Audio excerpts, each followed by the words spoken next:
Cycle tracks గా tech వీధులు నగరవాసులని గుప్పిట్లోకి తీసుకుంటున్న సైక్లింగ్ ట్రెండ్. పూర్తి వివరాలకు చదవండి రేపటి సాక్షి దినపత్రిక. తప్పు చేసి దబాయిస్తే అది నిజమవుతుందని చంద్రబాబు నాయుడు అనుకుంటే అది ఆయన భ్రమే. జనాన్ని మాయ చేసినట్టు శ్రీవారిని మోసం చేయాలంటే కుదరదన్న విషయం చంద్రబాబు నాయుడు తెలుసుకోవాలి.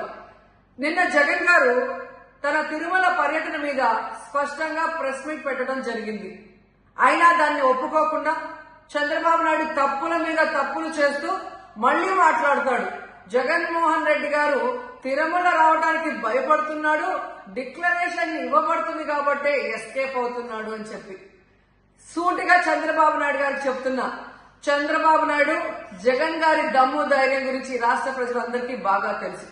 నిన్న కూడా ఆయన భయపడేవాడైతే అంత స్పష్టంగా ప్రెస్ మీట్ పెట్టి ఏ విధంగా తన మతం మానవత్వం, తను ఏ విధంగా బైబిల్ చదువుతారు, బయటకు వచ్చినప్పుడు హిందువుల మనోభిప్రాయాల్ని గౌరవించి గుళ్లకు వచ్చి పూజలు చేస్తారు, అలాగే మసీదులకు వెళ్లి ఎలా పూజలు చేస్తారు, అలాగే సిక్కుల్ని గౌరవించి ఎలా వాళ్ల పూజలు చేస్తారో చెప్పడం జరిగింది.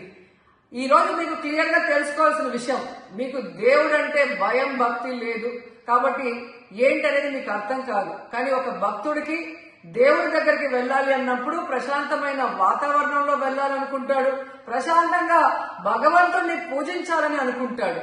కానీ ఈ రోజు మీరు జగన్మోహన్ రెడ్డి గారు తిరుమలకు వస్తారని అనౌన్స్ చేసిన దగ్గర నుంచి బీజేపీలో కొందరు, జనసేన, తెలుగుదేశం పార్టీ ఎలా అలజడి సృష్టిస్తున్నారో అందరూ కూడా గమనిస్తున్నారు.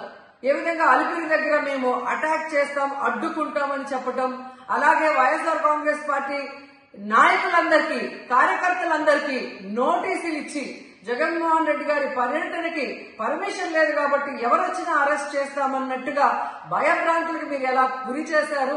అండ్ ఈరోజు కుల రాజకీయాలు చేసి రాష్ట్రాన్ని భ్రష్టు పట్టించడమే కాకుండా మత రాజకీయాలు కూడా మీరు ఎలా చేస్తున్నారో అందరూ కూడా గమనిస్తున్నారు.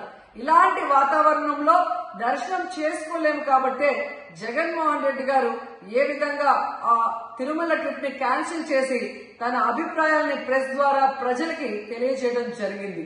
సో నిజమైన భక్తుడు జగన్మోహన్ రెడ్డి గారు ఎప్పుడైనా మళ్లీ వెళ్లి వెంకటేశ్వర స్వామిని దర్శించుకోగలరు. 5 సంవత్సరాలు తన తండ్రి మరి ముఖ్యమంత్రిగా వెంకటేశ్వర స్వామికి పట్టు వస్త్రాలు ఇచ్చారు.